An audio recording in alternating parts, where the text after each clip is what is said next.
Aujourd'hui, on va s'intéresser à l'une des périodes les plus sombres, les plus complexes de l'histoire de France. C'est vraiment l'histoire d'un effondrement spectaculaire, d'une nation qui se bat pour son âme et qui, finalement, essaye de renaître de ses cendres. C'est la question qui hante toute cette période, n'est-ce pas?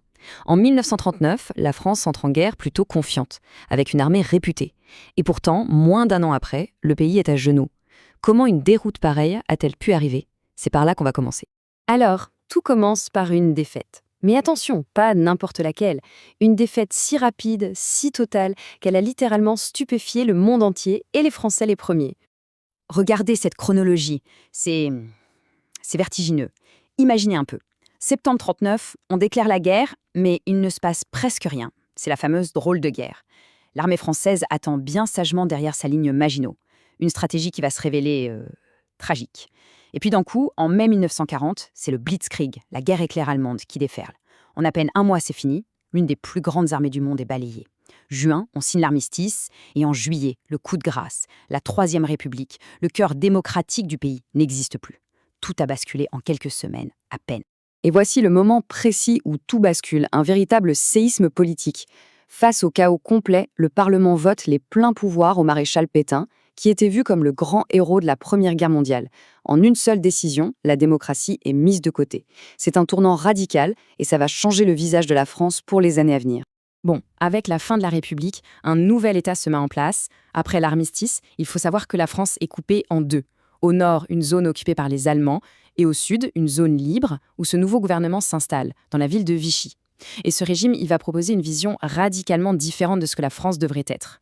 Ce tableau y résume tout, c'est le jour et la nuit. D'un côté, on avait une démocratie, avec la séparation des pouvoirs. De l'autre, on se retrouve avec une dictature où tous les pouvoirs législatifs, exécutifs, judiciaires sont concentrés dans les mains d'un seul homme, Pétain. Les libertés fondamentales, comme la liberté de la presse, sont supprimées. Et le principe d'égalité, lui, est carrément anéanti par des lois discriminatoires. Et pour bien marquer le coup, pour remplacer la devise républicaine « liberté, égalité, fraternité », le régime de Vichy impose sa propre formule. Travail, famille, patrie. Ce n'est pas juste un slogan, c'est le symbole de toute une idéologie réactionnaire qui rejette le monde moderne et qui veut un retour à des valeurs traditionnelles, ruraux, conservatrices. Et cette idéologie, ce ne sont pas que des mots. La Révolution nationale, c'est une tentative de défaire des décennies de progrès républicains. Mais le choix le plus terrible, évidemment, c'est celui de la collaboration avec l'Allemagne nazie. C'est une collaboration économique, bien sûr, qui va forcer des centaines de milliers de Français à partir travailler en Allemagne via le STO, mais c'est aussi et surtout une collaboration idéologique. L'État français va mettre en place son propre antisémitisme, parfois même sans que les Allemands le demandent. Et ça mènera à des horreurs comme la rafle du Val-d'Hiv, où c'est la police française qui a arrêté des milliers de juifs pour les livrer aux nazis. Mais face à cet effondrement, face à la collaboration, une autre France refuse. Une France qui refuse de se soumettre.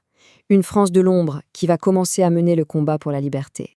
Le tout premier acte de cette résistance, c'est une voix. La voix d'un général quasi inconnu à l'époque, Charles de Gaulle. Depuis les studios de la BBC à Londres, le 18 juin 1940, il déclare que non, la guerre n'est pas finie et il appelle à continuer la lutte. C'est l'acte de naissance de la France libre, la résistance qui vient de l'extérieur. Et pendant ce temps, en France même, dans la clandestinité la plus totale, des hommes et des femmes s'organisent. Leurs actions sont très variées. On sabote des voies ferrées, on collecte des renseignements cruciaux, on mène des attaques contre l'occupant. Ces groupes, au début, sont assez isolés. Ils vont être unifiés par un homme clé, Jean Moulin, qui va créer le Conseil national de la résistance, le CNR, pour coordonner tous ces efforts. Cette lutte acharnée de la résistance, combinée bien sûr à l'avancée des Alliés, va finalement sonner la fin de l'occupation et ouvrir la porte à un immense défi, celui de tout reconstruire. Le 6 juin 1944, le débarquement en Normandie. C'est le début de la fin pour l'occupant. Dans les mois qui suivent, la France est libérée, petit à petit. Le régime de Vichy s'effondre, ses dirigeants prennent la fuite. Une page terrible de l'histoire se tourne enfin. Le pouvoir est alors repris par le gouvernement provisoire de la République française, avec à sa tête, évidemment, le général de Gaulle. Et ce qui est fascinant, c'est que ce gouvernement ne part pas de rien. Il a déjà une feuille de route, le programme du CNR, qui avait été rédigé en secret, dans la clandestinité, et qui dessinait déjà les contours d'une nouvelle France. Une France qu'on voulait plus juste, plus sociale.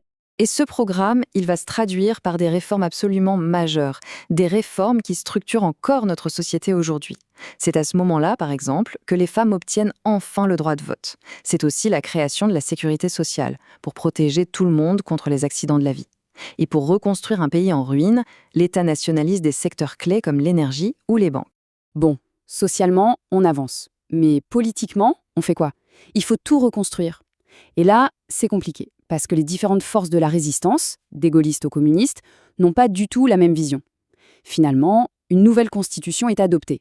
Elle donne naissance à la 4e République. Et pour éviter à tout prix le retour d'un pouvoir personnel, comme celui de Pétain, on fait le choix d'un régime où le Parlement a énormément de pouvoir, et le président très peu. Et c'est là que l'histoire prend un tournant complètement inattendu. Le général de Gaulle, le héros de la Libération, est en désaccord total avec cette constitution. Pour lui, ce régime des partis, comme il l'appelle, est faible, il est instable. Alors refusant de cautionner un système qu'il n'approuve pas, il fait un geste choc. Il démissionne, en janvier 1946. Le symbole de l'unité nationale quitte la scène.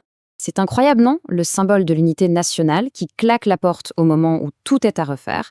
Ça nous laisse avec une question assez complexe. Comment se fait-il que l'union sacrée qu'on avait face à l'ennemi se fracture aussi vite une fois la paix revenue? C'est peut-être la preuve que reconstruire une nation, c'est un combat au moins aussi difficile que celui de la libérer.